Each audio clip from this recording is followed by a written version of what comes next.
एक राजा क्यों मजबूर होकर कि अपनी बेटी का मरे हुए मुर्दे से विवाह, दिल को छू लेने वाली कहानी। मित्रों, पूर्व काल की बात है। पृथ्वीलोक के एक राज्य में परम तेजस्वी, धर्मपरायण और जितेंद्र ये राजा असुपति का शासन हुआ करता था। राजा असुपति के राज्य में लोग काफी खुशहाल थे, लेकिन राजा अत्यंत दुखी थे। उनके दुख का सबसे बड़ा कारण था संतान सुख। राजा साहब की कोई संतान नहीं थी। राजा ने कोई ऐसी जगह नहीं बची जहां पर अपने पत्नी मालवी के साथ जाकर पुत्र प्राप्ति का मन्नत ना मांगा हो। राजा काफी उदास हो गए। एक दिन राजा साहब के नगर में एक साधु का आगमन हुआ। तब साधु ने रानी से बताया, तुम माता तुलसी की सेवा से संतान सुख प्राप्त कर सकती हो। साधु ने रानी मालवी को किस तरह माता तुलसी को प्रसन्न किया जाता है, नेम और विधान बताकर साधु महाराज चले गए। कुछ दिन बाद रानी मालवी गर्भवती हुई। रानी को एक अत्यंत रूपवान और सुंदर कन्या की प्राप्ति हुई। रूपवान कन्या को देखकर राजा साहब काफी खुश हुए। राजा ने ब्राह्मणों को बुलाकर अपनी पुत्री का नामकरण करवाया। पुत्री का नाम सावित्री रखा गया। सावित्री अपनी सौभाग्य और सुंदरता के कारण दूर दूर तक प्रसिद्ध थी। अब धीरे धीरे सावित्री विवाह योग्य होने लगी। दोस्तों, जब सावित्री विवाह योग्य हुई तो उसके पिता महाराजा अश्वपति को उसकी विवाह के लिए कोई योग्य वर नहीं मिल रहा था। तब अश्वपति ने सावित्री को स्वयं अपने लिए पति चुनने की अनुमति दी। सावित्री ने अपने पिता के आदेश का पालन करते हुए एक यात्रा की और अपने जीवन साथी की खोज में निकल पड़ी। अपनी यात्रा के दौरान सावित्री की मुलाकात एक तपोवन में एक तपस्वी राजा द्युमत सेन के पुत्र सत्यवान से हुई। सत्यवान एक आदर्श पुत्र और सज्जन पुरुष था, जो वन में अपने अंधे पिता के साथ व्यर्थ जीवन बिता रहा था, क्योंकि उनका राज्य दुश्मनों ने उनसे छीन लिया था। सावित्री ने सत्यवान को अपने जीवन साथी के रूप में चुना और अपने पिता के समक्ष अपना फैसला रखा। तब महाराजा अश्वपति ने अपने कन्यादान से पहले देवगुरु नारद से सत्यवान के बारे में सलाह ली। तब नारद जी ने कहा कि सत्यवान एक उत्तम पुरुष है, लेकिन जीवन बस 1 वर्ष और बच्चा है। ये सुनकर सावित्री के पिता चिंतित हो गए और बोले, हे पुत्री, मैं तुम्हारे लिए कोई और पति खोज दूंगा, लेकिन तुम सत्यवान से विवाह मत करो। सत्यवान से विवाह करने का अर्थ है मृतक से विवाह करना, क्योंकि वो 1 वर्ष बाद मरने वाला है। एम के दूध आएंगे और उसका प्राण निकालकर चले जाएंगे, फिर तुम्हारा क्या होगा। हे बेटी, हार पिता अपने पुत्री की भलाई चाहता है।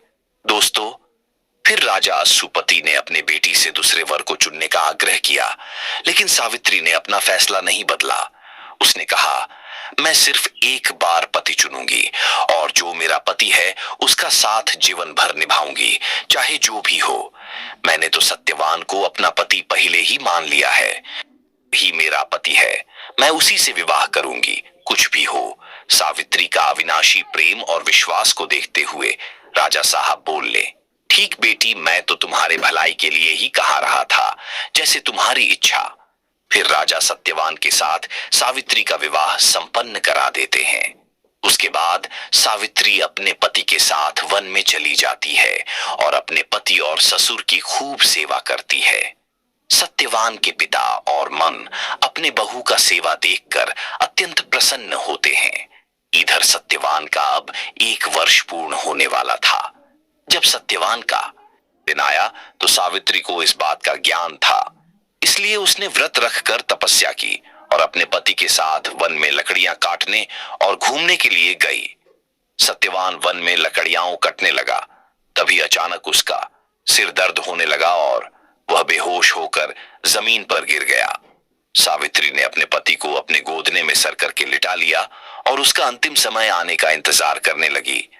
समय पूरा होने पर थोड़ी ही देर बाद यमराज, जो मृत्यु के देवता हैं, सत्यवान की प्राण लेने आए और सत्यवान का प्राण निकालकर जाने लगे। सावित्री ने अपने पति का शरीर छोड़ दिया और यमराज के पीछे चल पड़ी।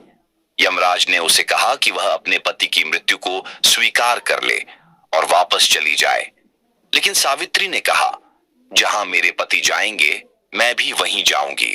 सावित्री की आत्मशक्ति और समर्पण से प्रभाव होकर यमराज ने उसे एक वरदान देने का वचन दिया। सावित्री ने पहला वर अपने अंधे ससुर के लिए मांगा कि उनकी आंखें वापस आ जाएं और उनका राज्य उन्हें पुनः प्राप्त हो जाए। यमराज ने यह वर दिया और फिर आगे बढ़ने लगे। सावित्री ने फिर यमराज का पीछा किया। फिर से प्रभावित होकर यमराज ने उसे दूसरा वर देने को कहा।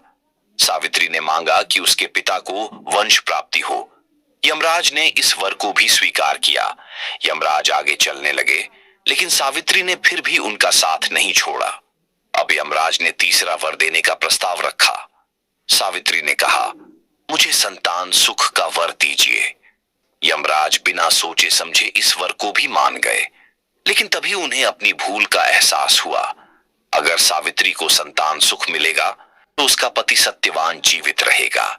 यमराज अपने वचन से बंध गए और अंत में सत्यवान को जीवन दान दिया। दोस्तों, इस प्रकार सावित्री ने अपने पति को मृत्यु के पंजों से छुड़ाकर वापस ले आया।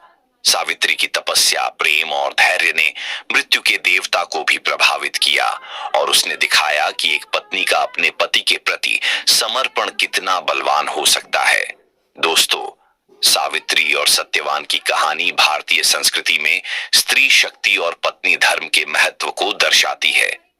इस कहानी में यह सिखाया गया है कि एक पत्नी अपने पति के प्रति कितना समर्पित हो सकती है और उसका धर्म और प्रेम किस प्रकार से जीवन और मृत्यु को भी पराजित कर सकता है।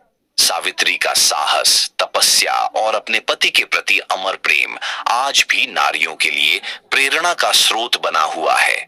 ये कहानी इस बात का प्रमाण है कि जीवन में प्रेम, विश्वास और धर्म का क्या महत्व है। सावित्री ने अपने वचन का पालन किया और अपने पति का साथ किसी भी स्थिति में नहीं छोड़ा। इस प्रकार के आदर्श भारतीय नारी के चरित्र को प्राचीन समय से ही देखे जा रहे हैं। सावित्री और सत्यवान की कहानी सिर्फ एक पति और पत्नी के बंधन तक सीमित नहीं है, बल्कि यह समझती है कि कर्तव्य और समर्पण का महत्व जीवन के हर क्षेत्र में होता है। सबसे पहले तो मैंने सोचा कि क्या है जो मेरे लिए सबसे अच्छा है। दोस्तों, जिस घर में पति और पत्नी का प्रेम बना रहता है, विवाद नहीं होता, उस घर में माता लक्ष्मी का वास होता है और उस घर में माता लक्ष्मी प्रसन्न रहती है। उसे कभी धन और दौलत का कमी नहीं रहता, हमेशा सुखी रहते हैं। दोस्तों, सत्यवान और सावित्री की ये कहानी आपको कैसे लगी कमेंट में लिखकर जरूर बताना और वीडियो को लाइक कर देना। चैनल को अभी तक सब्सक्राइब नहीं किया हो तो कर लेना, ताकि प्राचीन कहानियों से आप हमेशा जुड़े रहें। यहां तक वीडियो देखने के लिए आप सभी मित्रों का प्यार पूर्वक धन्यवाद। जय श्री कृष्ण। राधे राधे।